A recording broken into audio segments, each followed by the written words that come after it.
Don't want to miss any choice nugs. Threw in a Zen 3. Ooh, unofficial sponsor. I relapsed. I had some beers with a coworker 2 nights ago, and like we got done to brew. I was like, I need some Zens, so I got some Zens at the gas station, literally conveniently right across the street. I was like, well, hey, some Chinos, some Upper Deckies. Yeah. Hook them back up. We're in the top shelf where Grandma keeps the cookies. That's fucking right. But yeah, the date was good. Let me see. We went to Maxline Brewing, which is a really cool brewery. They're doing a good job there. It's like a really cool spot, and we had 2 beers and played Sorry, the game Sorry. I don't know if you remember that as a kid. That game's fucking. We're really in the board games around here. So Sorry is a game that doesn't require a lot of brain power, and you just flip a card over, and a lot of it's just chance, not a lot of strategery there.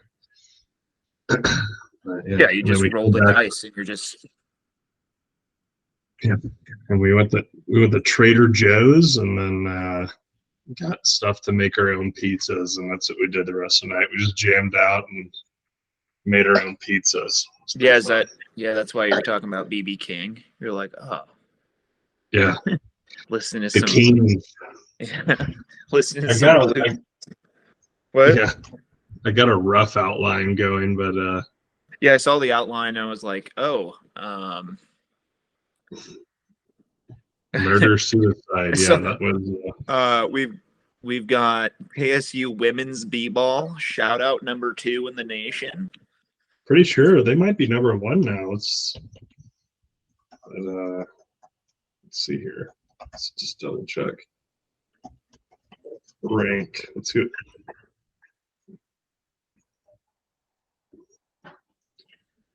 I saw something where they're like, yeah, we're number 2. right behind South Carolina. So there you go. Women's basketball is probably going to win K-State's first national title, which a little natty. Yeah, going to go up against UConn and LSU this year, and Iowa. Isn't that one girl still playing for Iowa who knocks down all their shots? Yeah, but it's like I don't think they're doing that. I think K-State beat them this year. So if I'm correct, let's check out. Sorry, Iowa. Sorry, this is K-State ball. It's our time now. Yeah, let's see. Let's see if they. Gone are the days of farmersonly.com.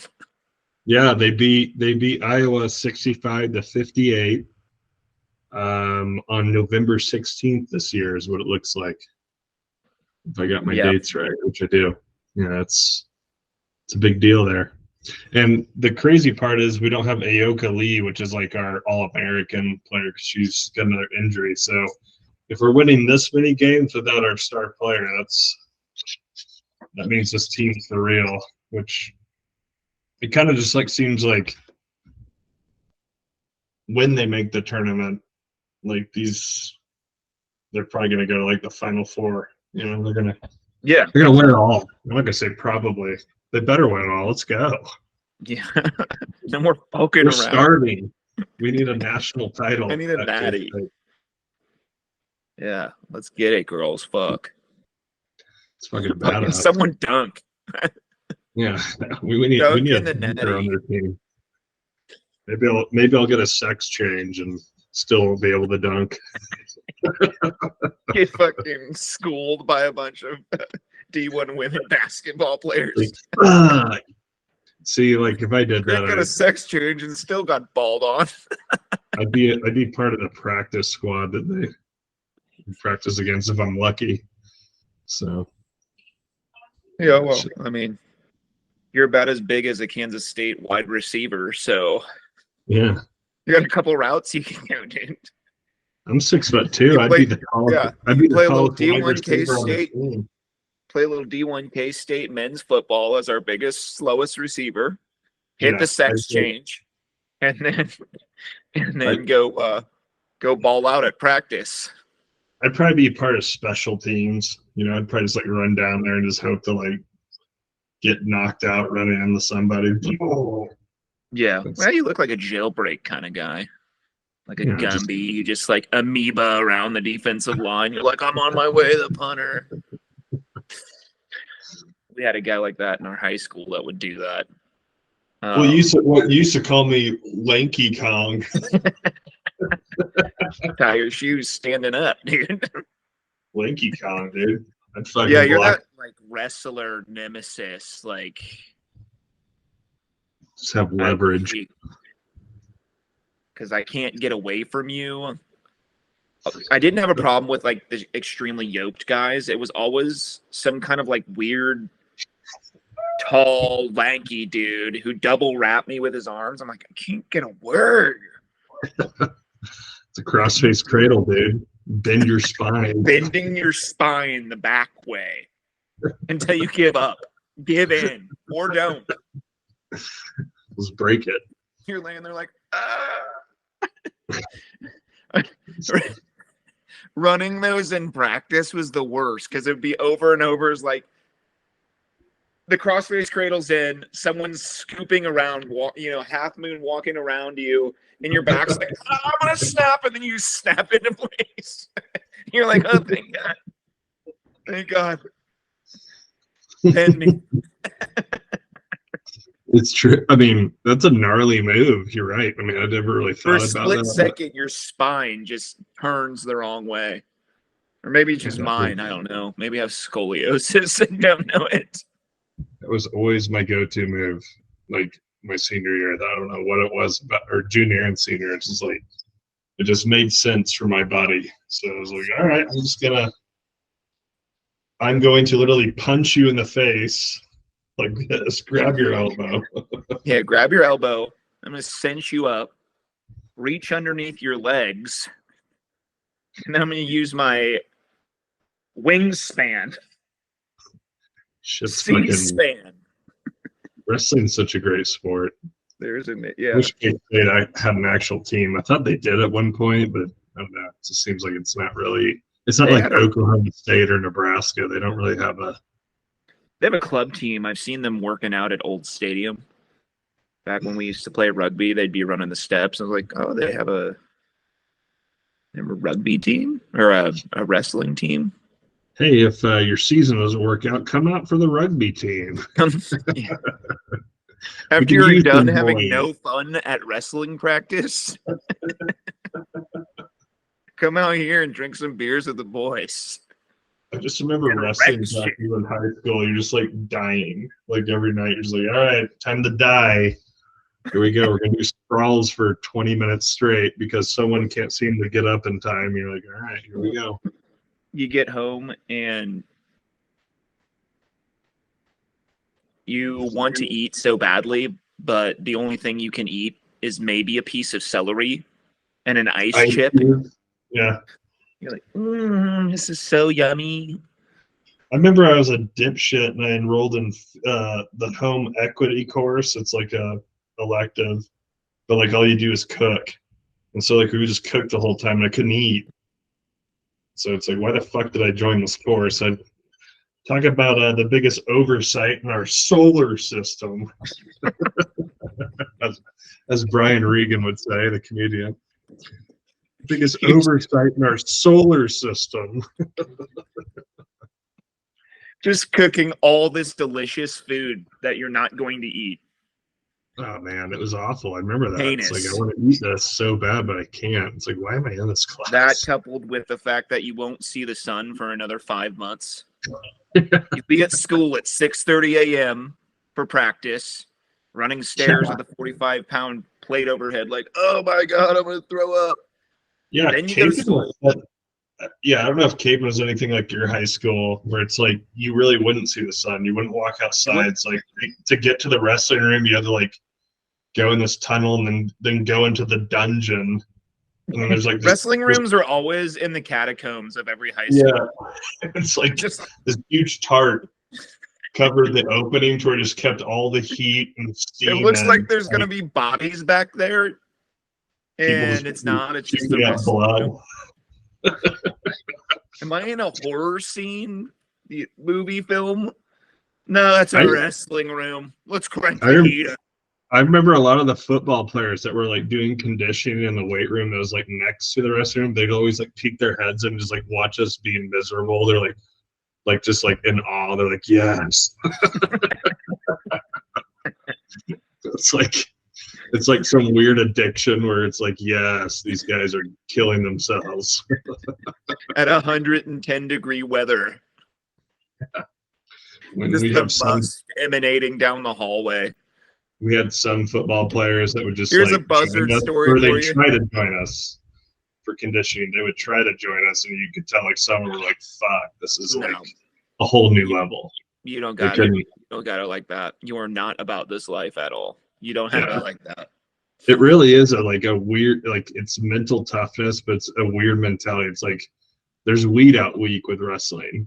If you didn't last, there's like 2 weeks where like people are like, oh, I'm gonna try for the wrestling team, and then like just one by one, they just start dropping like flies. Like, yeah, I can't do this. Like, yeah, we Some get it. people know it real quick. They're like, yeah, no, not for me.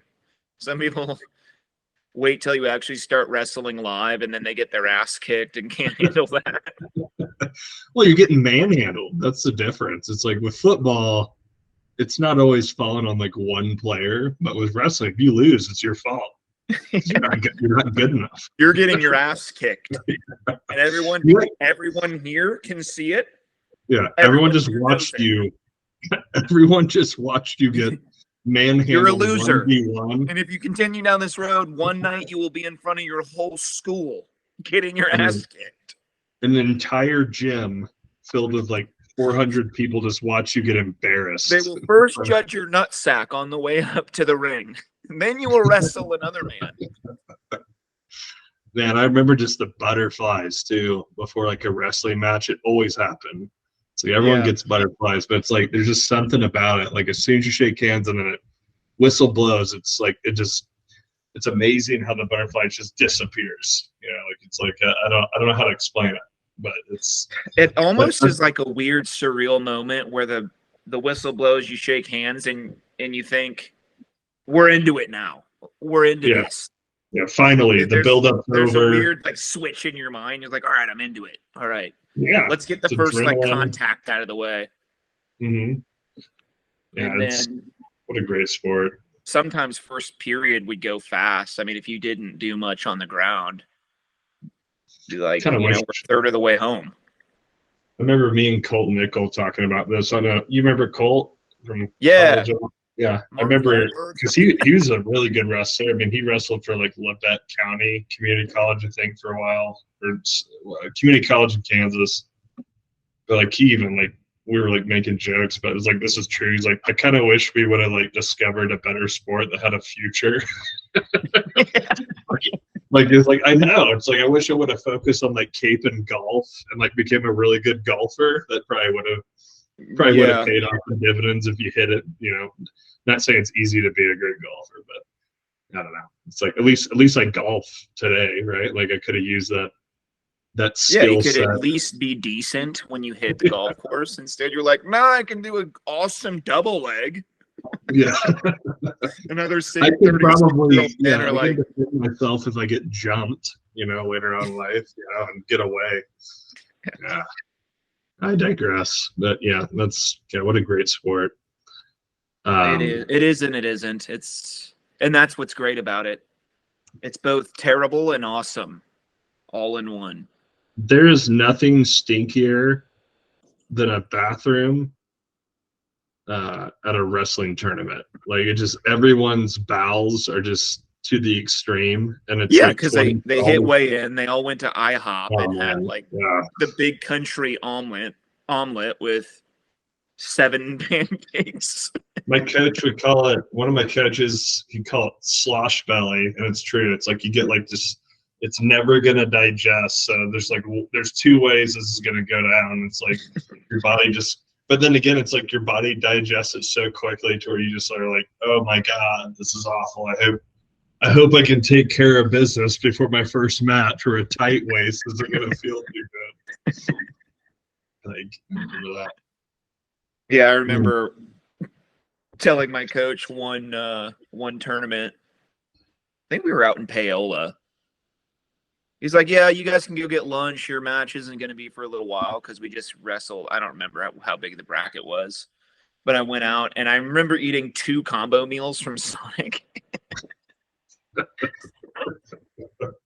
I had 2 combo meals. Came back to the gym, ate them. My coach is watching me, and then I wrestled my next match, and I won. It was the worst feeling ever. I won on like a last-second takedown inbounds where I got it in. He's like, "Man, how are those 2 combo meals?" Because I was a kid, I should have beat his ass, and I just barely beat him on like a comeback. Those were the days. I have some wrestling buzzard stories. We watched. I remember I was at a tournament. I think it would have been Junction City. Shout out to Giddens. Like, yeah, we were up there in Junction City. Yeah, shout out to Giddens, DJ Giddens, home of DJ. And like, I remember I was sitting in the bleachers watching this match go down, and one of the dads of my teammates, this teammate, Jonathan Truman, he ended up playing for K-State football. Truman played defense. He was a defensive player, but I just remember, like, I think it was his dad or someone else's dad, like, we were sitting there together watching this match go down, and this guy's wearing like a white singlet, and you see like this little brown spot pop up on his ass.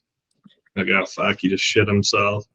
But then like you see him getting a tight the other wrestler got a tight waist on him, and the way this dad just started, I think it was Mr. Truman, started, I shouldn't say his name, but either way, this wrestler's dad, my teammate's dad, was just laughing his ass off. He's like, "Did you guys just see that?" He's like, "Look," he said, "as soon as the guy got a tight waist, the dot went from here and it went, whoa."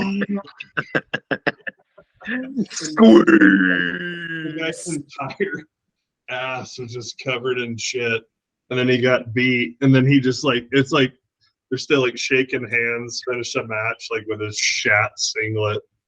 And he was thinking to himself, "I should have quit week 1 here." Yeah. I should have quit long before this happened.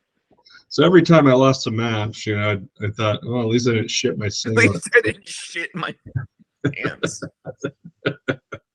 The tight waist, dude. That's what happens. The tight waist, or what? Yeah, you like literally try to stick your fingers into some organs.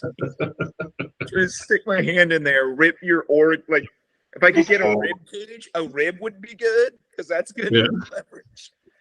The tight waist. Yeah, one of the buzzard stories I had is my buddy wrestled a much lesser weight than I did. And it was at our home, it was at Miege, so it was at our home gym. So we were fucking around in the locker room. And coach comes in and he's like, "Danny, you're about to be up. You need to get ready to go check in here soon." And me and my other friend were chewing gum. And he had a Jufro. It wasn't like huge, but it was like, you know, enough hair. And so me and my buddy take our gum out and chew it, and we put it all up in his hair.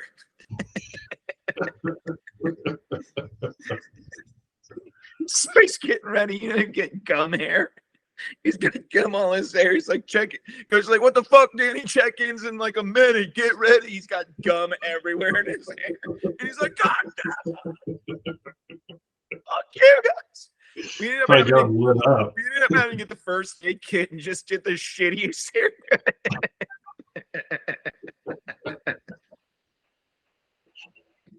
And there's always like a wrestler on your team that's like sleeping in the bleachers like a minute before he has to wrestle. He's like, "Oh shit, okay, let me wake up and get warmed up here."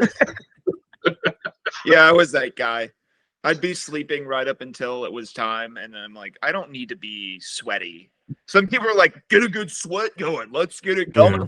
No, it's like, let me burn off all my energy. Fuck that. Yeah. I'm good. The warm ups. Who's that?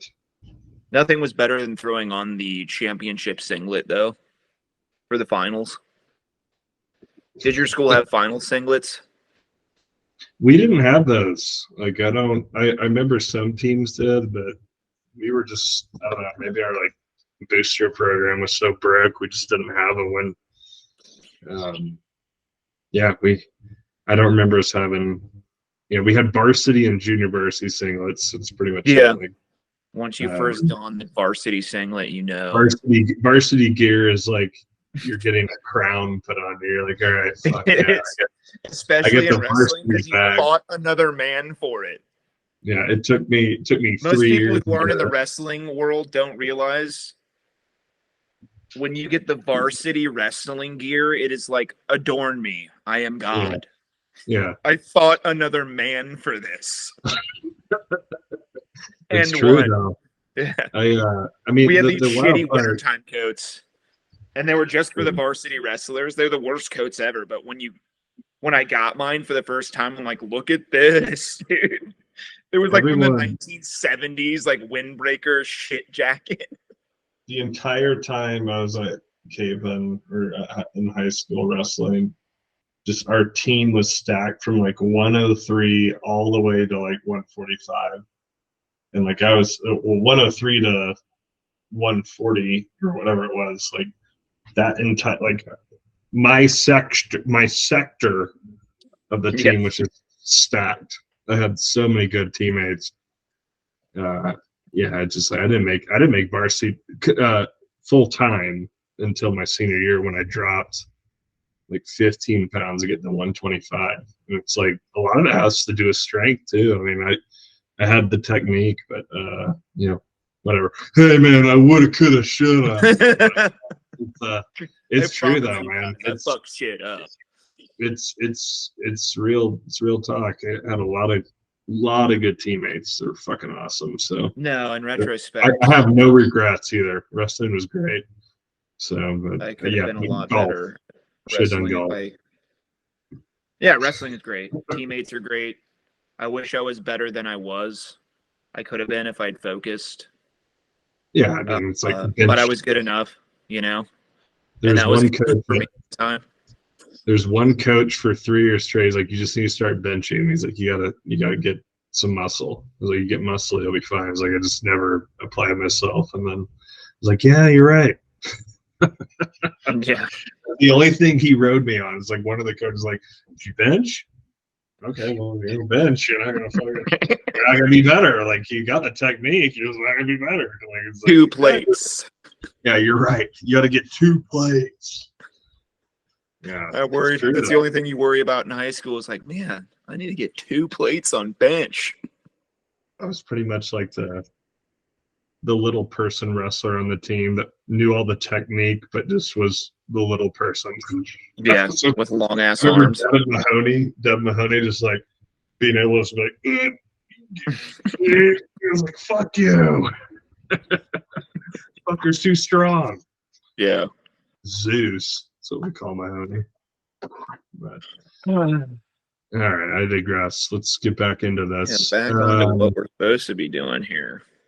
Murder suicide. So I had an eventful Monday. I wish I came prepared with more footage. We got some videos, but the greenhouse, and I'll post it on our Instagram account. This greenhouse over here that's in my backyard, literally catty corner to my backyard, there was an instance where on Monday, this is insane. Angela, my girlfriend's about to go on a run. She opens the back door to let Oz out, and then we hear on like a cop PA system, Oliver, Lindsay, come out of the house, unarmed with your hands up. Or, we will use deadly force if needed, yada, like, it's just, they said that, we're like, what the fuck? Literally, there were drones flying in, like, there were drones in my backyard, like, watching this house. They kept repeating on it. we're like sitting in our house, like on pins and needles, like, what the fuck do we do? Like, I guess we got to stay inside. We called the police, 911, just to be like, hey, like, what are we, do I need to go to the basement? Like, are bullets about to start flying? Like it was one of the situations where you don't know what's happening. I even got my shotgun out, which I rarely do. I was like ready. I was like, well, I mean, I'm not fucking dying tonight. Like, Locked and loaded. Let's go. let's go. But and then you like slowly, like you saw like the SWAT truck roll up. You go over to the cops. This lasted 3 hours or 4 hours. We were like kind of captive in our house because they had the streets blocked off. It was insane. Like it was kind of like, it was wild, and they kept doing it. And then it got really quiet for like 30 minutes. You're like, what the fuck's going on? They like put a spotlight on the front of the house, spotlight on the back of the house. I saw SWAT teams in the backyard surrounding my backyard. I saw like their little flashlights going off and on. I was like, woo, this is intense. And then like the one time, like, because I mean, Oz, my dog, was like held captive too, and of course he has to piss every 4 hours. So it's like, all right, let's go out. Like I let him outside. As soon as I let him outside, he like was running around. Then like you just hear like fucking one door get broken down in the front. I was like, fuck, let's get back inside. And the other door gets broken down the back, and you just start seeing like lights turn on the house slowly from the bottom level to the top. That was nuts. And what we found out is that it was a murder-suicide. And I'm pretty sure it was a husband who killed his wife and then killed himself. So that was pretty fucking sad. But that's crazy. Right behind you. Yep. And this is like a quiet neighborhood. This is a nice neighborhood. This isn't a murder-suicide neighborhood. Yeah, these are like kids, like they're like kids always playing the streets. Like it's a really peaceful neighborhood. But I was like, I can't say that anymore because what happened Monday. But yeah, we started looking up the names or whatever, and we like found some pictures. It's sad, man. It's like, because you look at the crime map too in Fort Collins, and there was a death that happened in that cul-de-sac right next to us on January 18th. So 2 weeks prior, less than 2 weeks prior. And so I did some more digging on social media. The gal's mom died after heart surgery. So that probably means that like she was like in the house with them and passed away on the 18th. And then that shit happened this Monday. So it's like, Jesus, like 3 deaths, 1 house. That's pretty wild. I was like, I was making some jokes from like, all right, murder, like Zillow, like my house value is like at $600K, or whatever. It's like murder, suicide, and it's like a red arrow pointing down. 5%. The Javon Belcher house. Your house value just dropped 5%. Congratulations, you're upside down in your loan. Good news is taxes are decent. Tax gain came up a little bit.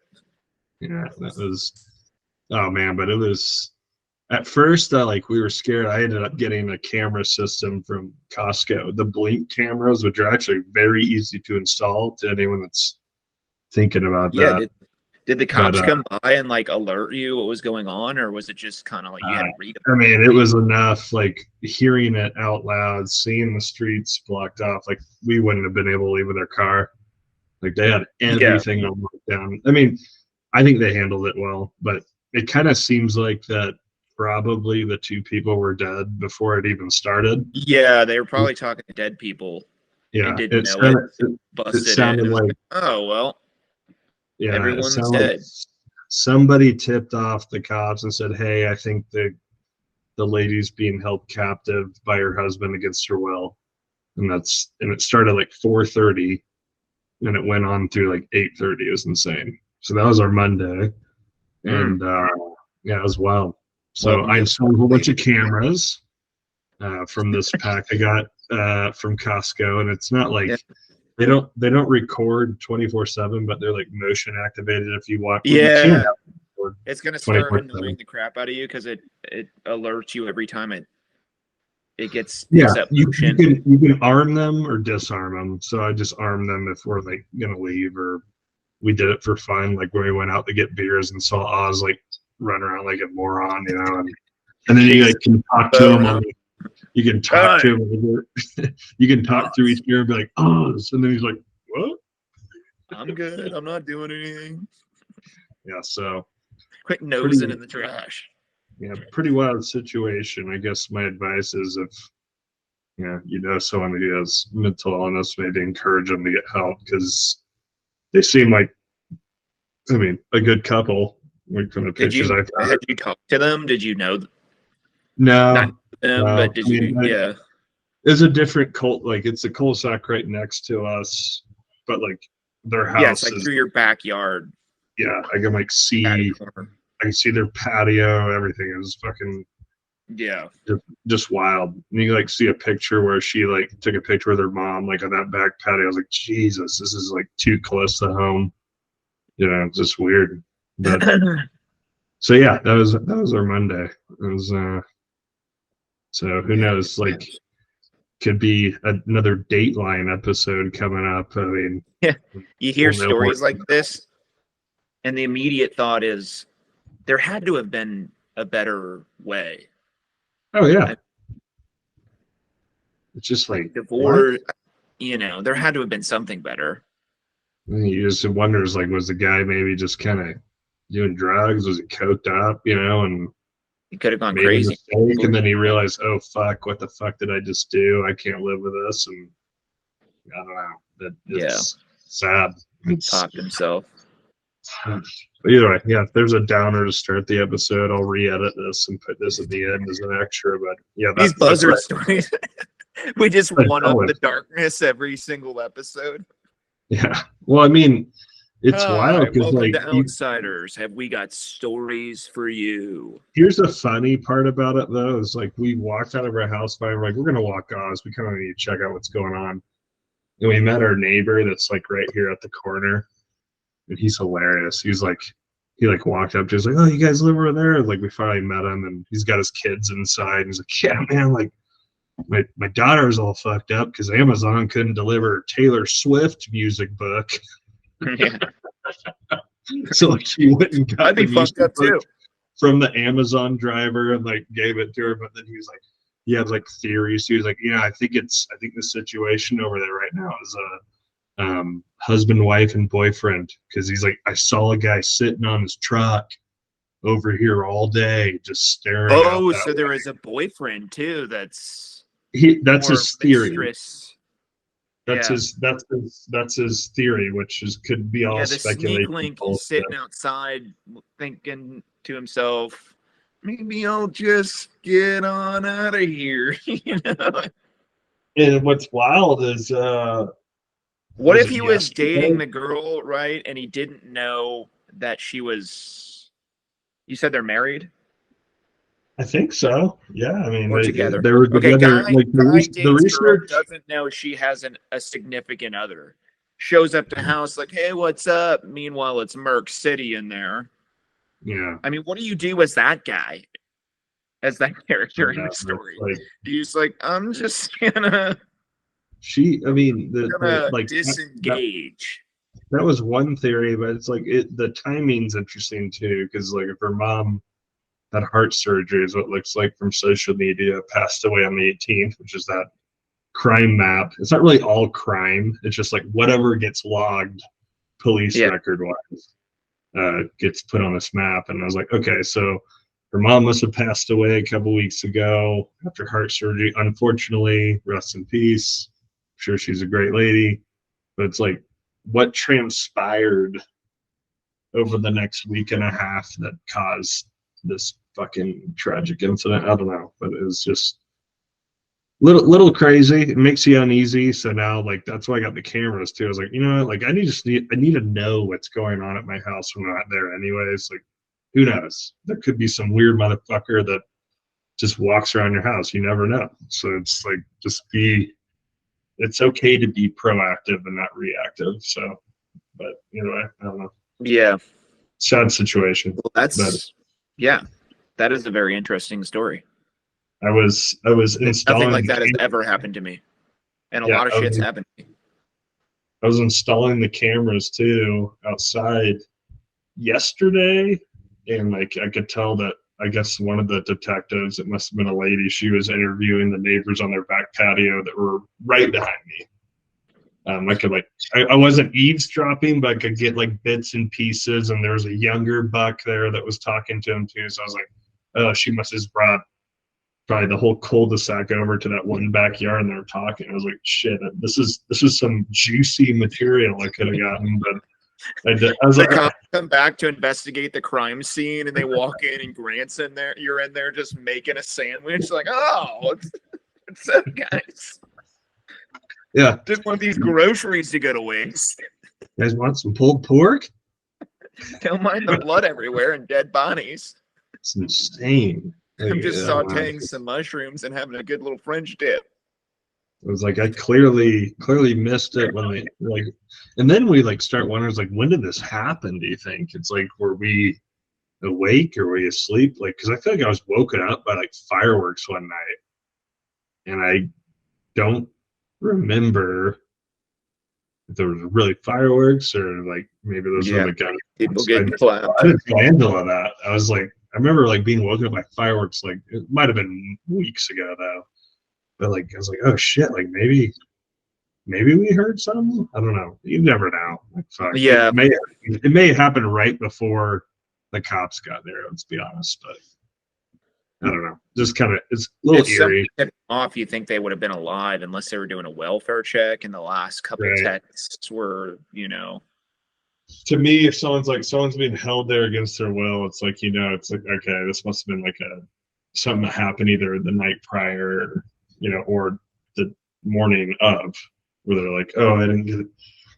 Maybe she slipped a text like, please help, la la la la la. I don't know. Like, it's sad. It's like seemed like she was an involved person in the community, and yeah, I mean, they seem like a normal couple, but you can't tell that from a picture. But I don't know. Just so there you go. There's one Monday. Yeah. Moving on. Let's get away from death here. Speaking of death, let's talk about the Ravens, dude. Oh, let's talk about Black History Month first. Let's talk about our favorite artists. Let's put a little homage there. I know some people aren't fans of, even Black people aren't fans of Black History Month, but it's like, hey, I'm going to honor a couple of my favorite artists. Yeah, like mine are the three kings. Albert King, Freddie King, and B.B. King, the three blues guys that weren't really brothers or even related, but it's like they all had the last name King. What? 2 Chainz? That's who you want to honor? Okay. 2 Chainz on my rug. Angela wants to honor 2 Chainz. Bentley. We listened to Bentley on our way back from our Italian meal tonight. What? Bentley truck. Sorry. Okay. So, yeah. These are some good. Yeah, these are some good candidates. What BB King songs were you listening to? Honestly, I was listening to Freddie King last night. Going Down.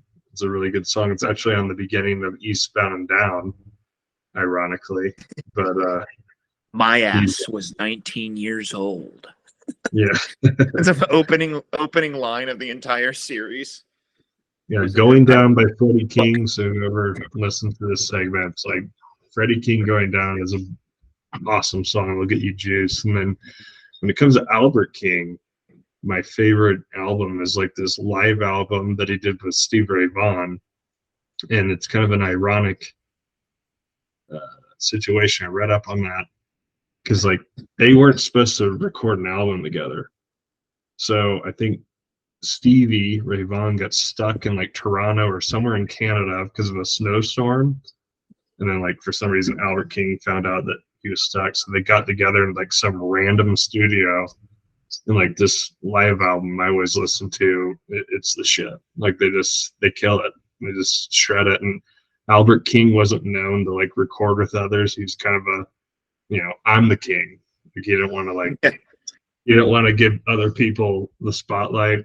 I shouldn't He say didn't want to that, give but other kings the king recognition. right. But either way, I'm so like that live album, you can just yeah, see Ray Vaughan's in his little teal komodo from Japan, and they're just chilling, shredding.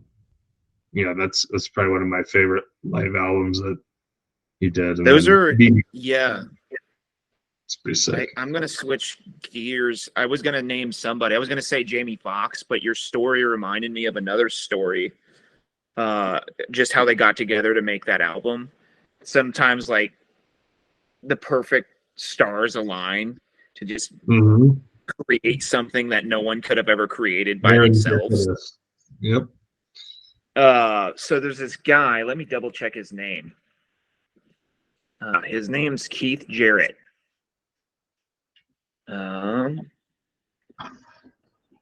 This story's crazy. And he is, in fact, black as well. So this is on topic. So he's a completely improv jazz musician, solo musician on piano. And he's going on tour, and one of the tour stops is Cologne in Germany. And the girl who booked him was so excited because she had just gotten I don't know, I'm paraphrasing the story because it's not like I read it today. This is a little while ago, but I've since listened to this many, many, many times. She books him, but Keith Jarrett is a guy super particular about the piano he plays. He has to play on a Steinway, I'm pretty sure is what it is. So she's like, oh, no problem. That every, performing arts place has a Steinway probably somewhere. Anyway, he gets to Cologne. He starts warming up. The piano that they moved the wrong piano to the stage. And Keith sits down to play, and like 28 keys don't even work. Something insane like that. Don't even work. And he's like, dude, I'm not doing this show. I can't do it. And the manager who got him to come was like begging him, like, please just play the show, like the people have paid to see you. And he's like, that's fine, but don't record it. So the show goes on. He plays the piano that's fucked up with all the keys that don't work. They end up recording it. And what's illuminating about this is that Keith had to play the piano in a new way, in a way that he'd never played before. And they recorded it, and it becomes the #1 listened to solo jazz album of all time. That's And incredible. when you listen to it, there's times in the live, because you can hear it's a live recording. There's times where he's like kind of pounding and like almost humming and screaming to try to get the resonance out of the piano. And what he's playing is insane. I recommend everybody go listen to it. I listened to it the minute I heard that story, just because I wonder what it's like to be at a level of mastery of your instrument. And then something just tweaks you. And no one could have planned this, not even him.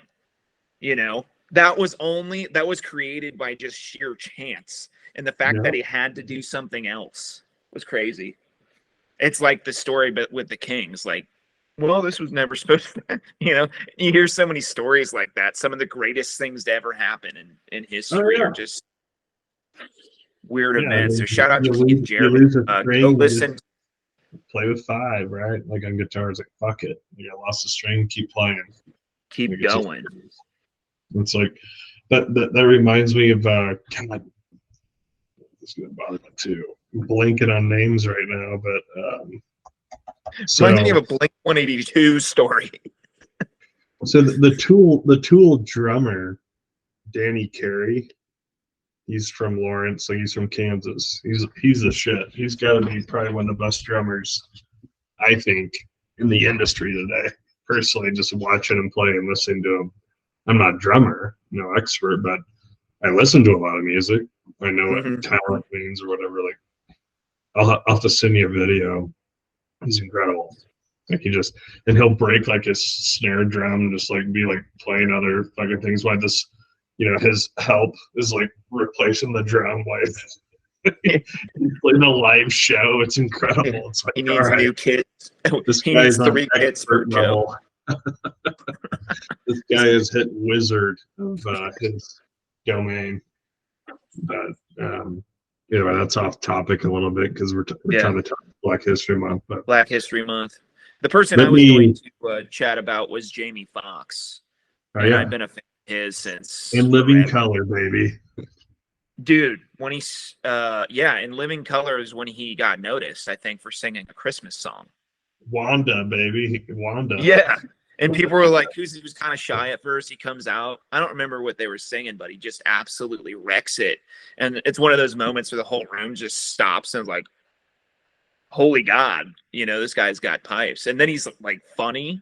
I don't know if you've ever seen his live stand-up with the piano and like his renditions of and he's impersonating other musicians. I've seen a couple. Oh yeah, when he's like, yeah, this is how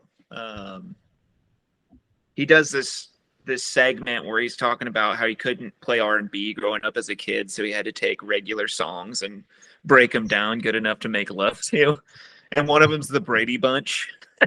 Yes. And he starts singing, like he's different, like Babyface and Luther Vandross.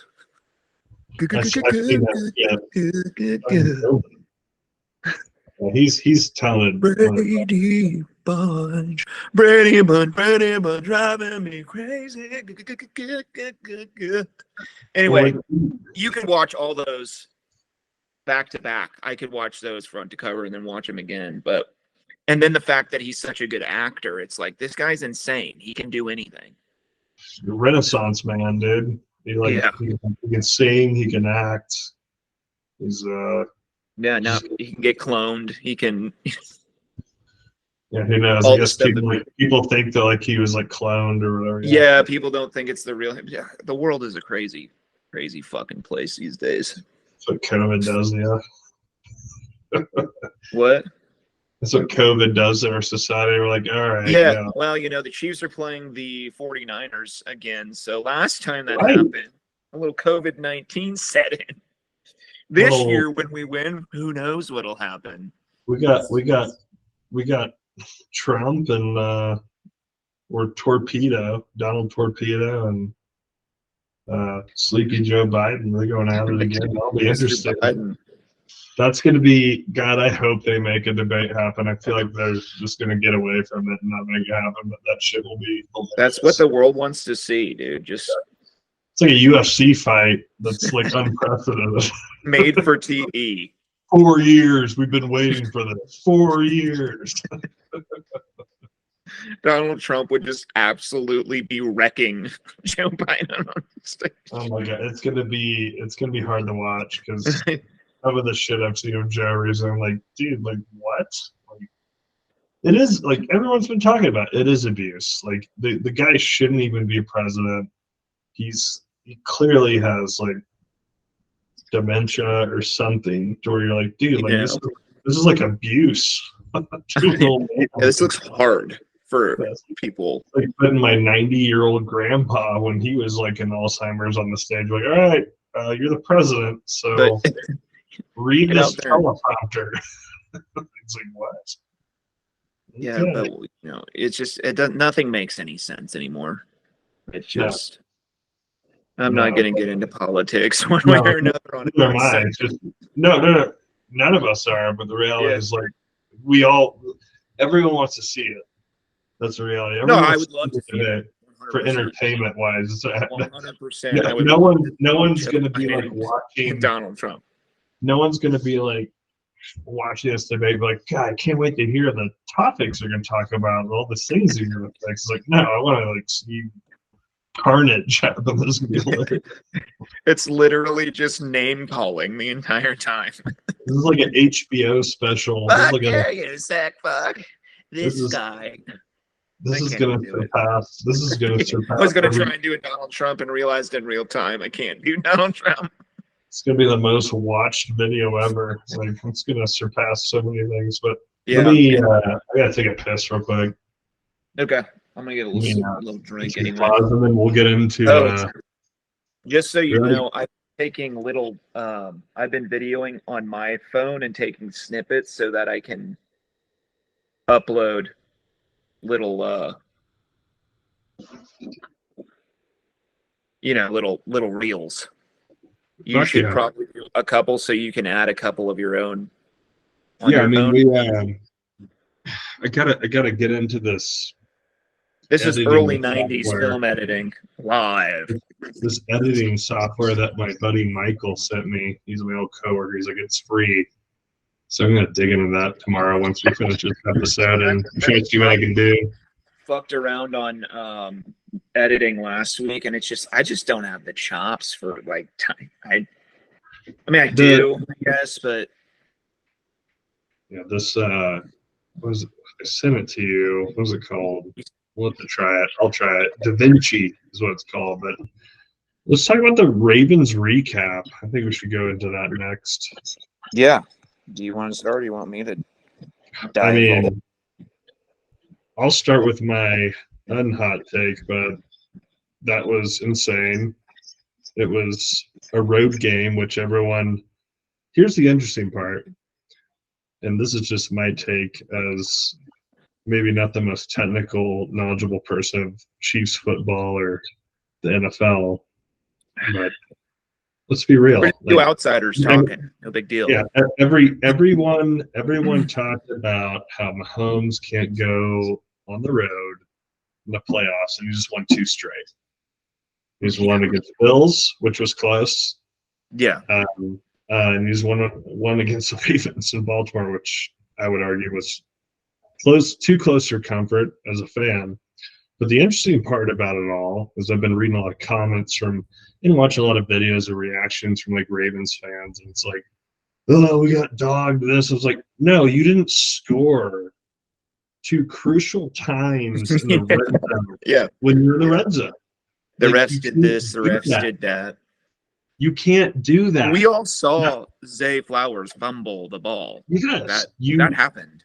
And you can talk about penalties. I'll give you 1 or 2 of them where I'm like, yeah, that that's probably not the best call. But we got some bullshit calls against us. It is what it's football. That type of stuff boils my blood. It boils my blood because like, every game, people are like, the refs gave you the game, this and that. It's like we had a touchdown called back. Yeah, I watched the replay, and I do my research, try to watch the game, and I watch people breaking down the film. You watch that play. There was no holding. The flag was thrown before the play even developed. Like no one was even touching each other yet. So it's just that's a touchdown that got called back for no reason. There's also a tripping call in the end zone on Chris Jones, clear trip, almost hurt his knee. Yeah, and my shout outs to 2 team members. One is to Snead with that fumble. Incredible. Yeah, poetic. That's poetic justice right there. It's like you stand above them, you kind of like rah rah rah, me, great. And then guess what? Literally, it was clear too. And here's the other thing: people are like, well, of course you're going to get it punched out when you reach 2 feet above. I was like, no. It was punched out before you even reached. That's the reality. Snead punched it out before that fucker was even reached. Keenan punched it.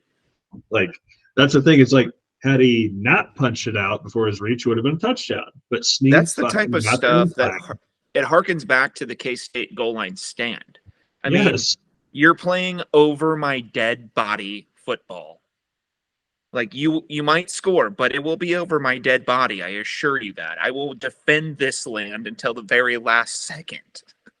Right, and it's that was incredible. Like I saw the replay, I was like, holy shit, I got punched out before the goal line. I was jacked. I was like, this is like, and that was poetic justice because Snead did it, and literally 2 plays prior, or however many plays prior on the same drive.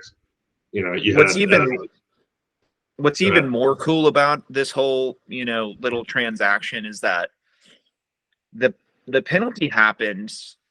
They get the 15 yards, right? So Baltimore fans are upset. They're like, oh man, they're handing him the game. Well, they had advanced the ball back to nearly the same exact spot as the original catch.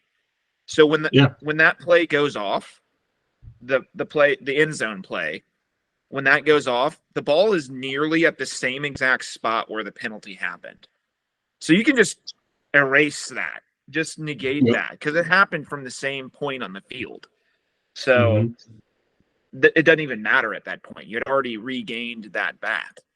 And I heard, I can't remember what comedian is, like he's on Barstool a lot, I think, but he's a Ravens fan, diehard, I guess, and he was bitching, but like all of his bitching and moaning was Kelsey, Swift, Stanley. It's like you didn't even have like a valid point. You're just like annoyed. Kelsey was, pulling Kelsey some was NBA level getting under skin moves, but doing it in a way that wasn't getting a flag. Kelsey's catch in the end zone that game was incredible. Dude, that thing was a masterpiece on God. 2 ends. He ran a good route, but it was a masterpiece in 3 ways. He ran a good route. He ran it to the exact spot he needed to. The coverage was near perfect. I mean, you couldn't have covered it any better. And then that throw, dog, was just... Oh, yeah. And then back shoulder, only Kelsey could get it. And then the nutso catch, and you're like, this guy is fucking insane. If you're a Ravens fan, you're sitting there. It's like the years where that happens to us, and you're like, "What do we got to do?" You can't cover that any better.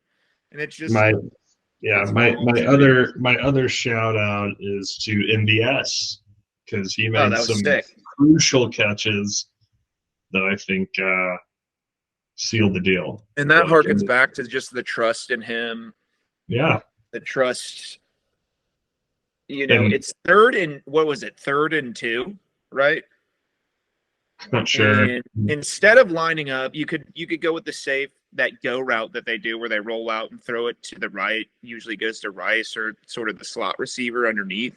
I'm like, nah, fuck it. They're bringing the house. Guess what? We're going to throw a 33-yard pass in the most crucial point of the game.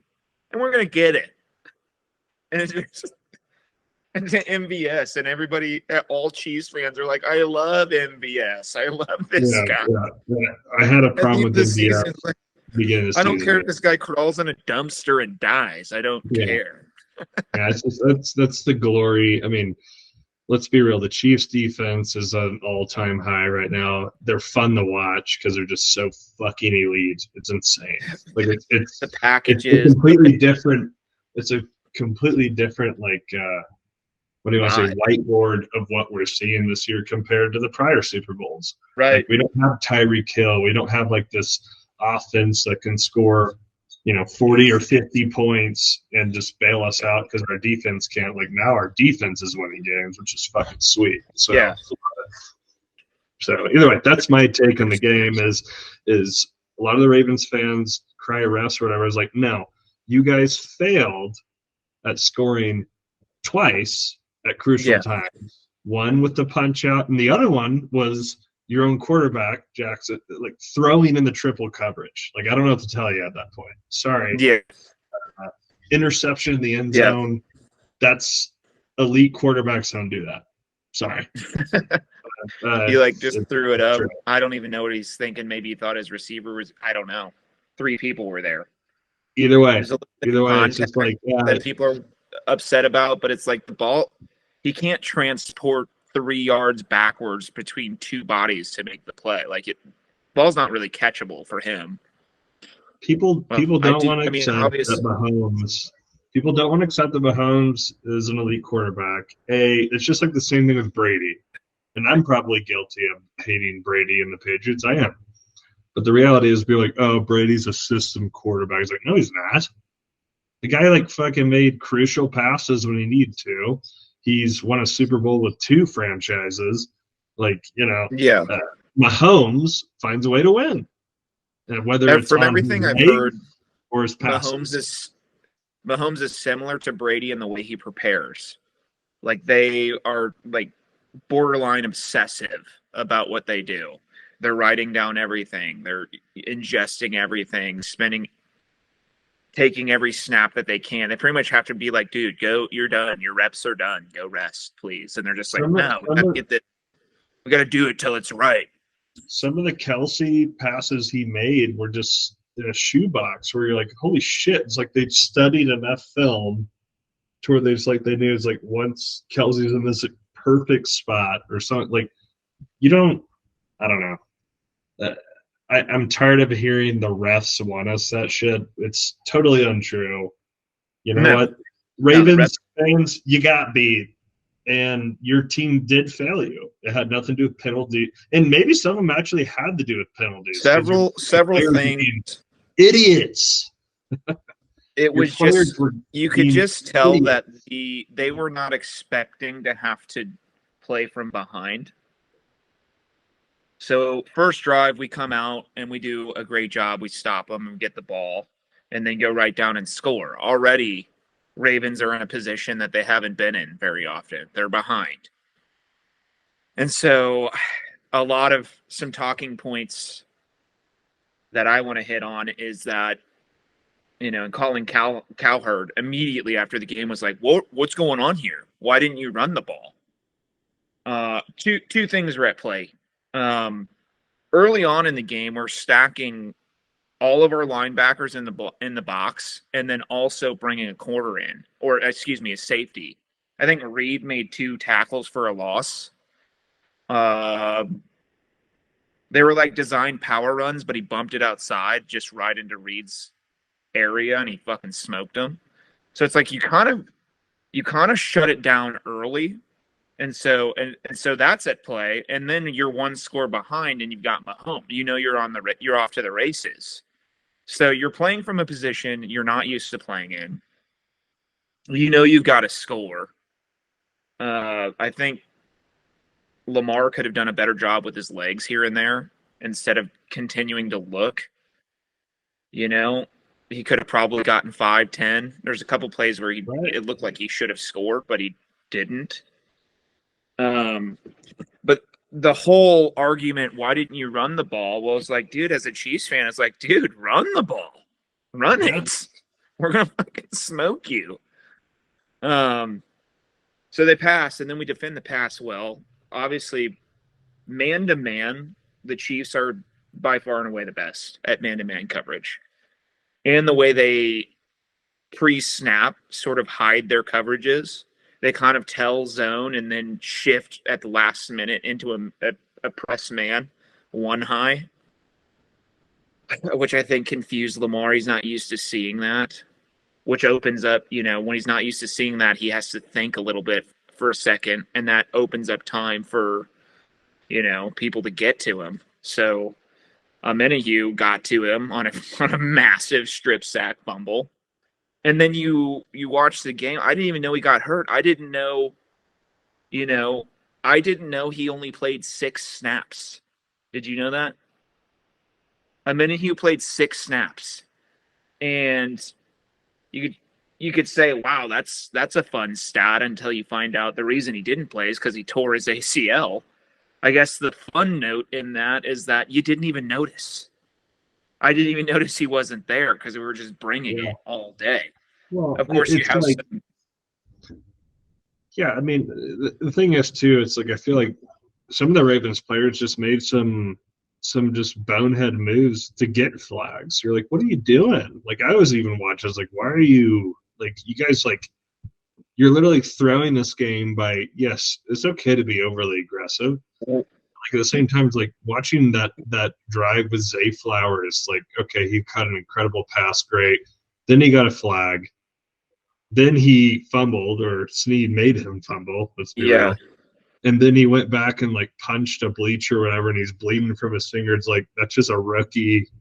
He's a rook. Yeah, it's like when when the bully realizes that he's not going to get to bully how he likes to bully. Because really, the first couple of drives, the Chiefs defense come there and out-bullied him. Like, no, we're going to bully you around, and we're going to make you literally. The game plan was perfect. It was, if you're going to win the game, you've got to make Lamar a one-dimensional passing quarterback, which is exactly what we did. We made him pass the ball, and it had to be complimentary. And now Chiefs have moved into a realm of needing to play complementary football because our offense hasn't been so high powered that it's like, it's fine. We don't have to score because we can trust our D to go out there and make the stop. And then they do. And then you score and you put the pressure on them, which leads me to the other talking point is everybody's like, oh man, the Ravens really figured out the Chiefs in the second half. Like, no, they didn't. We were No. literally running the ball. Like, it's literally all clock management. Chiefs dominated the clock. They didn't need to score. The All they needed to do was possession, eat your time because you're time not of designed to figure out how to possession, come from behind. right? I So think that's time of exactly what possession, happened. we had it double. Like we had the ball twice as long as the Yeah, Ravens did. I think at you one point. I got can't remember. you It got was dominated. We didn't even have to play offense. Snyder ball, dude. Bill Yeah, Snyder ball. It's yeah, just like just like time of okay, possession. let's just eat 4 or 5 minutes off. Oh, we got the ball again. Let's just eat more time. We're 2 scores up. What are you gonna do? Hey, Pacheco break out for 3 good runs, but not all in a row. And guess what? We have it for another 5 minutes. All right, Yeah. there you go. Yeah, so it wasn't, everyone's downing the Chiefs like, oh man, they really got snuffed in the second. I don't know if that's quite true. We're not taking the risks that we would have to if it was a different game, which I believe if we took those risks that Patrick Mahomes would figure out how to get it done. So those are the two like boiling points for me where people are like, oh man, we were so close to winning that game. And in my mind, it's like, dude, we kind of beat your ass. And like we're nice enough not to score more points. I mean, you're lucky you got a touchdown called back. In a 3-score game. Uh, I don't know. People just playing lights out. Sneed. Sneed is an unbelievable player. What I loved is that he didn't even like react to the, after the game's like, oh, I didn't even know what was going on. I was just playing football. He didn't. I don't think he was Yeah. even looking at Flowers when he was like confident. I think he just like got like, all right, next play, let's fucking go. Yeah, whatever. So Odell Beckham Jr. They have firepower, which is great. Which is the settling thing is like they're a good, really good team. They can really run the ball, and like we just figured out weird ways of stopping that, making him pass. Drew Tranquil's a fucking beast, can cover people. I mean, they're all beasts. McDuffie made some big fucking plays. He's the guy who jumped on the fumble. But I mean, just shutting dudes down. He made a play over the middle that seemingly looked routine, was one of the most beautiful defensive plays I've ever seen on a third down. I'm pretty sure it was a third down play, too. Just that quintessential, the ball's coming in, somebody's running a dig route over the middle, and he's right on him, like white on rice. And the ball comes in, and that perfect, fundamental outside arm just knocking it down. It's like, man, it just doesn't get any better. I mean, this is NFL level shit. it was a awesome win. I mean, I was a little uneasy going into it, but like I kind of like stopped being uneasy when you realize you have Andy Reid and Mahomes and Kelsey at the helm. Like it's like you're not in our defense. It's like this year is the year of defense. This team and yeah, it doesn't even matter who's in. It's crazy. Last week we were talking. Connors comes in, plays the fucking game of his life. You didn't even see him on the field that day, right. and it was lights, camera, action, dude. About as good of curtain call as you could have asked for. Hold that point. You're talking about like who was the defensive lineman that got injured? We didn't even. Yeah, you're right. Didn't even notice it. It's like a minute he got hurt. Yeah. I guess Mike Dana had more snaps and he played well. It's just like I guess we're about the interesting news I saw pop up was a possible trading Chris Jones at the end of the season for like the Commanders player. I don't know if you saw that news. I was like, what is this? Like, you don't know if that's going to happen. I don't even want to think about it right now. Like the minute the Super Bowl's over, I guess you think about it. Part of me wouldn't mind opening up the cap space for a receiver, but But then it's like, well, MVS, I don't, MVS is a guy. It's like, what do we do with you here? I feel like you kind of have to make a play, get rid of MVS, wish him well, and then go into the draft knowing that you're going to get some new toys for Mahomes to throw at. I feel like we always seem to get these players that only turn it up when the playoffs hit. Like Frank Clark's a pretty good example. Like, is MVS a Frank Clark-esque player, but on the offensive side, where it's like he's going to turn up now in the Super Bowl and catch 3 touchdowns? Yeah. Last year in the Super Bowl, you had Kadarius Toney come from nowhere. Right. Then before the game, he's on Instagram talking about how he's not hurt and the Chiefs are fucking him over. It's like, dude, this is not a good look for you, my guy. First of all, catch some balls that you should have, because some of those drops this year were so bad. I'm like, man, I don't want to be a couch coach here. You single-handedly lost us 2 games this year. So you can understand the head office's frustrations. Yeah, we didn't hang on to Tyreek Hill, who's like umpteen times better than you. Like, Tyreek Hill won us a Super Bowl. He got us to 2 Super Bowls. But the reality is, if it's time to trade, it's time to trade. And it's like, what's so interesting about the Chiefs defense, it's a lot of the media would be like, oh, there's not really that many superstars. And there really isn't. There's not household names other than Kelsey, Jones, and Mahomes. Other than that, the average non-Chiefs fan is going to be like, okay, name another Chiefs player. This is just average fans who don't really know fuck all about football. They're going to be like, oh, I don't really know. Hang on to Pacheco. Hang on to Pacheco. Let's get one more. I mean, I'm thinking you got to keep Tranquill. Drew Tranquill's been for sure elite. He's on a 1-year contract. He came out with something this week. It was when Andy Reid was recruiting him last year, right after the season. He came over from the Chargers, and Andy Reid sent him a text, and I'll paraphrase it. I'm not sure exactly what it said. He's like, hey, just, think red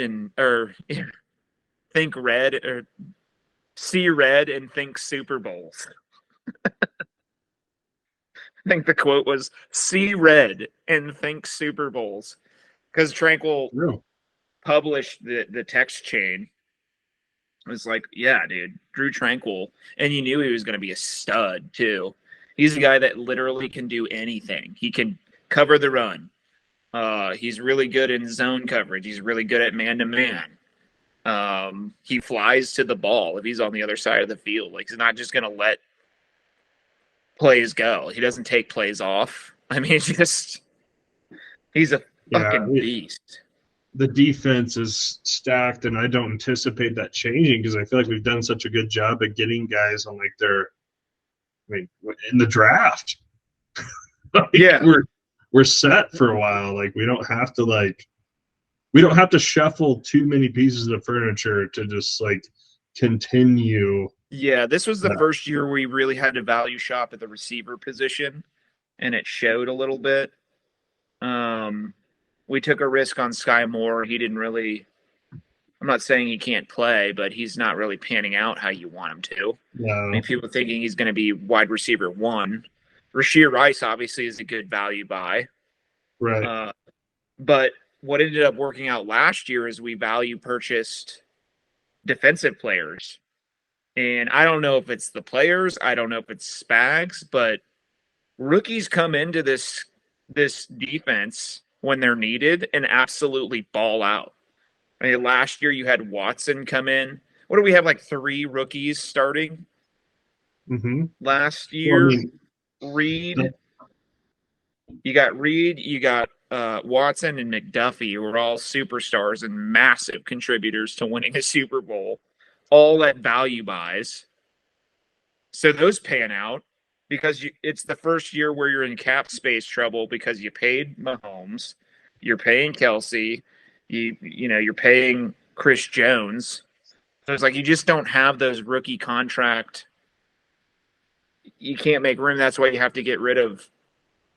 You get rid of Tyreek Hill to make space to try to make those plays, and they just didn't make the best plays at receiver. And somehow, you got Pat Mahomes, so it's like you're still panning out. That dovetails into my next point. It's like Charles Omenihu, right? Or how do you say his last name? Omenihu. Yeah, so he's injured with an ACL. This might be that breakout. Oddly enough, the Super Bowl could be a breakout game for one of my favorite K-State players, King Felix. Yeah. Ndike Uzama. My guess is that he's on the active roster. I don't want to give our listeners hope in thinking, oh, he's going to play. He might not play. I mean, there's a good chance he won't take one snap. But he's one guy going down away from coming in and being a fucking miracle worker. Right. And with this defense and the way it's been, it's like you just don't know. Oh man, that would be incredible. I got a King Felix jersey. I will be wearing it with my Zumba hoodie, Chiefs hoodie. I'm ready to fucking go. I'm not saying that's gonna happen, but if it does, I will be elated. Oh man, that will be the story of the night for me, at least. When we win, he gets in and gets a fucking King Felix. Tackle. But I think Danica will take more stabs than the other guy. I don't remember his name. Well, we can wait to do a preview of the Super Bowl for our next episode next week. But I will be very honestly, as much as people hate it, meaning the people that just don't want to admit that the Chiefs are in the Super Bowl again. It's a rematch. And 49ers offense is lit, and they're going against Chiefs defense, which is lit. So it's going to be a fun. It's going to be a much better game than people. My fear is that Chiefs fans are kind of taking a backseat, like, oh, we're going to coast to a victory. I don't think that's going to happen, dude. That's not. I mean, you could point out that some miracles took place for the 49ers. They almost dropped it to Green Bay at home. And then the Lions come to their house and put it on them from literally the first minute.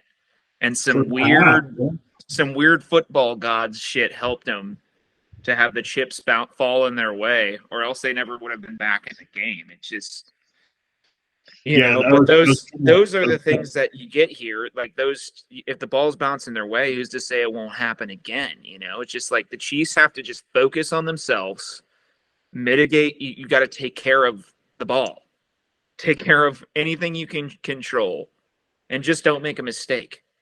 I mean, we have the guys to just churn an Alabama-style victory. You just keep churning and churning and churning. It's like, fuck, the Chiefs just don't go away, and they don't really. Right. But to our listeners, we'll do a better breakdown of the Super Bowl. We'll get really in depth of that, because that's going to be basically our lives coming here next week. So this is going to be an entire episode on how do we beat the 49ers. So on the initial, you got to stop Debo. Debo Samuel, McCaffrey, Debo, Kittle. I mean, they're loaded. Their offense. Yeah, it's opposite. I think they're the opposite of the Chiefs this year, but at the same time, their defense. I mean, with Bosa, they got some fucking hard hitters, but I think the Chiefs are going to be able to score. I think the Chiefs are going to be able to score, and I think Mahomes is good at getting away from tackles. But there was some crazy statistic. The first time he got sacked in the playoffs was late in the second half against the Ravens, which I don't know. Yeah, the one where he bent over backwards. Weird stat to quote, but it's true. Mahomes is very good at running and gunning. He always has been. but Bosa is dude's a fucking stud. So we'll see. But moving, I don't know. Do you have anything else to touch base on the Ravens game? Because that was a pretty good overview. Yeah, those are my two talking points. People want to point out, like, oh, we had, you're a Ravens fan. You're like, oh, we had you guys pretty much sewn up second half. Like, I really don't believe that. We're playing a completely different style of game, and really, it plays into Andy Reid's hand for next week because he didn't really have to reach into the bag much. I mean, you look at the Super Bowl last year where Andy Reid calls those two. We've said it before. He completely just I like to call it undresses the Eagles with two plays that he reached in the bag for. We didn't reach in the bag for anything, Sure. Second half comes, we run, we try to pass, try to get the first down. We get some, punt the ball away. We're still 2 scores up. It's still a possession game. The reality is too, it's like I saw an interesting point that someone made, I don't know where or what social media, but strength of schedule, which, people are like, oh, it's the NFL, fuck you, but it's true. The Chiefs are like number 5, number 6, and the Ravens are like. You're in the AFC, your road to the Super Bowl is way harder. Sure. And I'll say it just because, like, I don't even think the NFC has a top 6 quarterback. Like, run down your list of top quarterbacks in the league. They're all AFC, and all of them have been faced by the Chiefs. Right, but the point they're making was that the Ravens' strength of schedule this year is like 16 to like closer to 20, which whatever. But like, yeah, they never really seen defense play the way that Kansas City likes to play.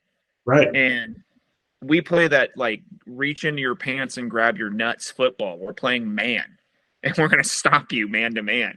If you can do that and do it consistently, which we have, like, you can win a lot of football games.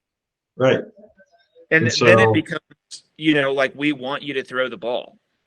Most teams are like, oh, God, how do we stop this guy? It's like, no, we're stopping it. We need you to throw the ball. And the only way we do that, we get a stop, we score, and put you on the run. That's it. If there's one thing that Holmes doesn't do is he doesn't throw it in the triple coverage when he's in the red zone. So yeah. I'm sorry, Ravens fans, that you think that you were robbed of this game, but I kind of feel like you robbed yourselves. No, you fucked around and found out is what happened. Your rookie fumbled or got the ball knocked out by Snead, who basically poetic justice, and on top of that, your famed quarterback that seems like everyone thinks is better than Mahomes hasn't made it to the Super Bowl, and you threw the triple coverage. So guess what? You didn't score 2 times when you're in the red zone. Sorry, but you lost. Yeah. And it wasn't because of the refs. Almost isn't good enough. Yeah. I mean, I will say Lamar did make some, like, he did. And I said it all week. Lamar's going to have 2 or 3 plays where he pulls a rabbit out of the hat. It's going to happen, right? You just keep playing football. But the difference is, and this is what I love about the Chiefs, is if you watch the last year's highlight reel for the season in the NFL, this exists online. If you haven't done it and you're a football fan, at the end of the season, they compile all of the highlights from the season, and it like paints a global story from like what's going on. The Chiefs are almost never on a highlight reel. It's so bizarre because you're like, well, we won the Super Bowl last year. How are we not getting more than like 3 highlights in the season? And it's because the Chiefs just play in a way that doesn't require. I mean, you always have Patrick Mahomes doing some fucking crazy shit, but like by and large, the like crazy, like, oh my God, we won those prayer plays that come about that people win games on. The Chiefs don't have those because they just do the small things right. Right. So you're going to need those prayers. Like, and I said to my friends in the chat group, like, yeah, Ravens had better say their prayers. They're going to need at least 4 or 5 prayer plays to win this game. They had 2 that I can think of. The first touchdown, which was, a highlight reel for the ages that I don't remember who had him in his hands. It was a sack that he spun out of. The play extends. Bolton's on Yeah. Zay Flowers. The play extends for like fucking- 6-7 seconds. Like, yeah, Bolton can't cover that guy for 7 seconds. Give me a fucking break. But Jackson's fun to credit to watch. Lamari threw a fucking nice, Yeah. very nice throw. Yeah. And that I was mean, one point, in that point in the game, you're thinking like, oh, fuck, dude, saddle up. We're going to, there's the first prayer and they connected. I forget, who was the guy who had him in his arms? I don't It know, wasn't but they Trent. like I feel like Lamar's like some kind of like he's incredible at just not getting sacked. Like just the way he was getting away from sacks is like, are you fucking kidding me? I was getting frustrated. It's like we literally like wrap up, boys. And that's what he does. He's like a Mike Vick type player, just like, oh my Yeah. God, he's so athletic. It's incredible to watch. Like, so I'm not completely disregarding the Ravens' talent, but the reality is, it's like They been needed there. Act like you've been there before too. That's the thing. It's yeah. some of the flags they got. It's like it's rookie shit. It's like you guys are you're making bonehead. Like you're hitting towards the end of the game, helmet, it was just like, complete implosion. Yeah. I mean, the ones they're going to bitch about are the ones where they, you hit Patrick Mahomes with your helmet in the head. Like, that's getting called. It's going to be flag smacked every him in time, the people. That's getting called. Yeah. Sorry. And then that one towards the end, I forget who it was, just blew over because Travis Kelce was, pulling some NBA type psychotic shit, just getting in underneath people's skin. We're like, fuck this guy. Ran right over him. It was like, Right. yeah, that's when you knew like this team has imploded. There's, they're not playing to win anymore. They're playing to like try to fuck you up. But Yep. it was like, again, it was like watching a bully who couldn't bully the way that he's used to bullying. And, you just beat their ass and went home. I mean, there's really nothing you can say. There's nothing anybody can say other than that the Chiefs beat you pretty handily at every phase. I mean, if you say yourself as a Ravens fan, and I'm pretty honest when the Chiefs get beat like this, like, dude, they beat the Ravens at all phases of the ball. Right. And it's the same story, the Bills game. Like I would agree on our last episode. The Bills game wasn't as close as it looked. It really wasn't. No, it really wasn't. You made a really good point on that.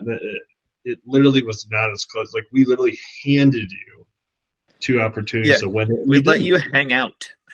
Yeah. Should have been a 2-3 score game. So we'll do to listeners. We're going to do a pretty in-depth recap. Or not recap.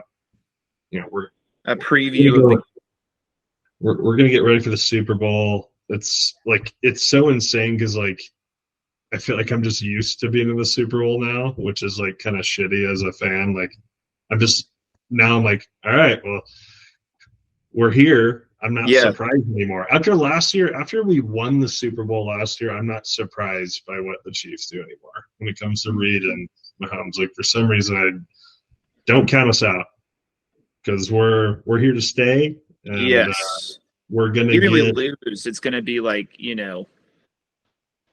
very thin margins. Yeah.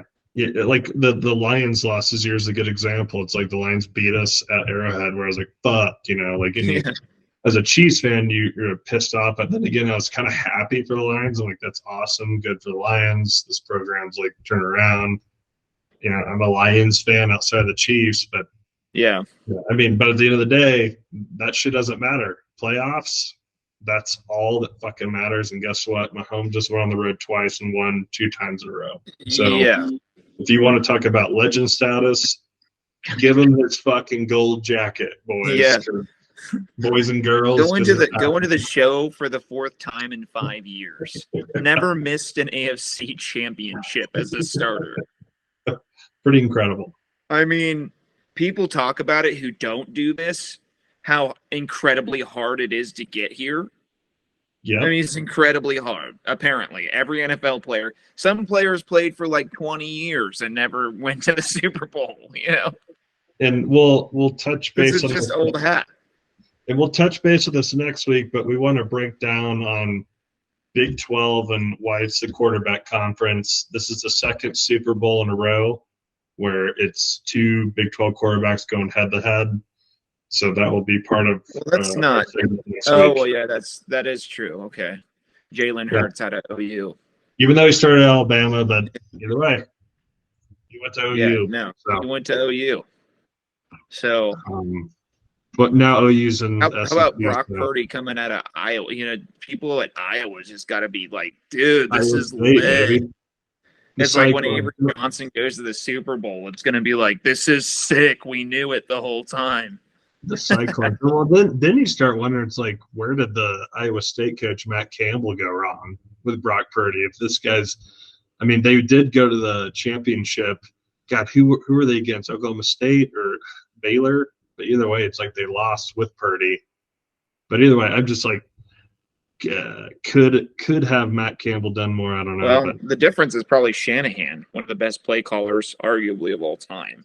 And Right. coupled with the fact that he has some of the most incredible, talented weapons in the offense. yeah, Shanahan's a beast. Yeah, Kind of cool it's that he has a a heavyweight McCaffrey bout. on his team. You got Spags versus Shanahan. It's pretty sweet. Yeah, and it's like Yeah.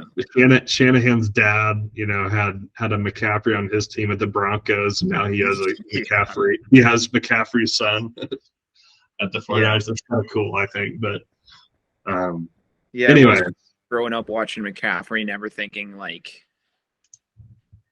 oh, we're gonna watch your son be an absolute fucking star as a running back. Christian's fucking fun to He watch. can do it all. He can do literally anything. He's like an American gladiator. Yeah, he's fun to watch. I mean, Super Bowl's gonna be lit. I'm excited. Did you watch Right. American Gladiators growing up? Oh yeah, yeah, it was What great. was that one blonde-headed dude's name? Is it Blaze? Let's look. I can only remember the Blonde. girl one like Star and Storm and fucking. Oh, there's nothing better than Gladiator. fucking American Gladiators on a Saturday, just fucking getting churned up in your living room, like yes. What's his name? Come on. Thunder. William Billy Smith. Yeah. Yeah, and he'd have the arm shield, and like the object was like put a ball and a goal behind him. You're like, yeah, you're never getting past Thunder. Let's look He's at like Thunder. 320 pounds of solid muscle. Look at this guy. Yeah, there he is. Thunder. William Billy Smith. Yeah. 280. Fucking 6'2". He had a short stint of 2 years. Yeah. There's his whole profile, but look at that guy. Dude, why did they do away with American Gladiators? That was one of the most entertaining shows of all time. I think they brought it back, but obviously it's not going to have as great For of a an weird impact. like 2 or 3 years, they had a show called Battle Dome, which was kind of fun too. Same premise. We'll have to talk American Gladiators on a future episode too. Go in depth on a couple of them. Your favorite game that they played? Even the the one with the women, tennis even balls? the women gladiators were like roided out. You're like, holy shit! Yeah. Pretty sure this lady could scissor me to death. Just Snap you in fucking half.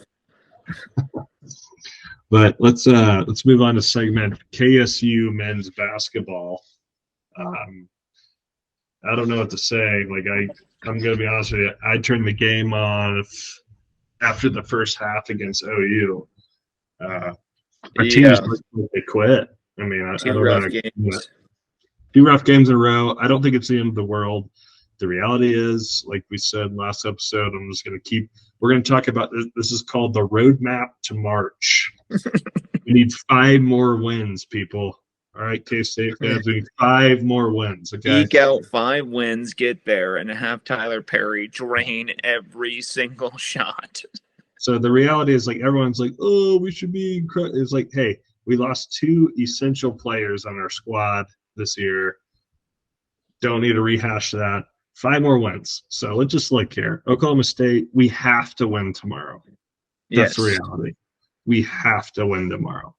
And Oklahoma State's coming off a win against, I think, West Virginia. So it's at Oklahoma State. So I think tomorrow will be kind of a decider on what are we looking at here. What our dance situation is. Yeah, what's the If you dance? could steal one at home against KU, of course, all the buzzards out there would be there'd be buzzard stories for weeks. Oh man. Yeah, it's a rough road ahead for the Cats though. I mean, you got KU ranked 8th, BYU ranked 22nd, TCU 25th, Texas at Texas, which they're a good squad. It's Then tough. BYU again. Yeah. It's West just Virginia, who's arguably better than OU. And we didn't almost lose to OU, but they played us tough last time. So it's like, all right, so theoretically we could if we can beat OU, there's one. The next, if you could steal one of the ranked team wins. Obviously, as a K-Stater, I'm hoping for a win against KU at home. That would be electric. One of the BYU wins would be great, and then I don't know. It's not looking good. We look like garbage against U of H. Granted, they're a number 4 team. They probably got some NBAers. I didn't realize that U of H, where they play basketball, it only holds 7,000 people. Did you know that? I mean, I think that's cool. I mean, the smaller the venue, sometimes louder and rowdier, right? But yeah, a perennial like top 25, top 10 team in a stadium that's smaller than my high school stadium. Which brings me to my next point. It's like K-State needs to play at least like one preseason game or like a key game at Ahern again. They need that would be fire. That would be sweet. I think the students would go. There's probably some kind of like fire marshal code disallowing that. If all hell breaks loose in Ahern, where the fuck you gonna go? There's a main entrance and there's 2 entrances. Out the window, the giant window. Climb up and go out the glass block windows. Right. Just make your way out. But either way, so K-State fans, don't freak out. We're going to do a countdown on our social media. 5. That's all we need. 5. Roadmap to March. We need 5 more. So just count them down. Don't get too emotional. It is what it is. We're playing literally like ranked teams probably 75% of the time. Trust in Jerome. Yes, trust in Jerome. Yeah. Trust in Jerome. Trust in Bruce Tang. Bruce Tang. We're going to figure it out. So moving on to the next segment is going to be the KSU football update. We did sign a 4-star tight end, which is actually really big news. We actually took this guy away from Nebraska and a couple other schools. But his name is Lincoln Cure. And he has become one of the nation's fastest rising talents in class of 2025. So he scored another good tight end. That's huge. All right, so he's going to be in for Oakley. Basically, him and Oakley will probably be playing side by side, if not next year or the next 2 years. Well, Oakley will be playing next year, I think, but Lincoln Cure, he'll probably be starting year after next. But yeah, I guess the good thing is we're keeping our tight end squad pretty stacked, which I like. It's pretty sweet. That's the biggest news I see on the K-State front, at least that I thought was notable right now in the off season. So we got to do a little bit more. Portals, he's just a straight up transfer. Is he? I think we got him in the 2025 class. I think he's from Goodland, Kansas, 2025 commit.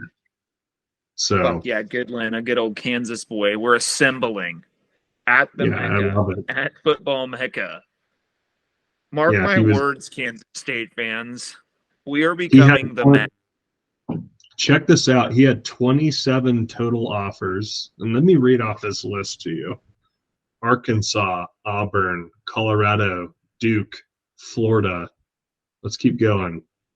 Illinois, Iowa, Iowa State, Kansas, K-State, of course, Michigan, Michigan State, Missouri, Nebraska, Notre Dame, and Oklahoma. Oh, Yeah. and Oklahoma State, and Oregon, and Penn State, Purdue, Stanford, Tennessee, Texas A&M, UCLA, That is a USC, hell of a resume. Vanderbilt, Wisconsin, and Baylor. Yeah. So We he can wants to offer play him with what other Avery. schools can't. One, he grew up a K-State fan. If you grew up in Goodland, anybody in Goodland knows you're a K-Stater. I mean, so he wanted to come to school here because he already loves it. But what he'll get, I think, coming here is like immediate looks.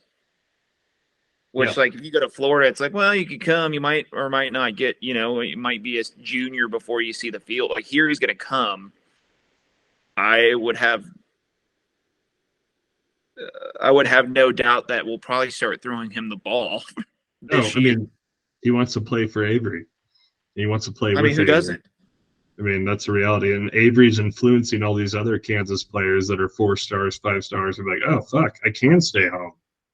Like, Yeah. this makes sense, right? Like, I want my family to come watch me every weekend I'm at home, or every other weekend I'm playing at Bill Snyder Family Stadium. Like, it's huge.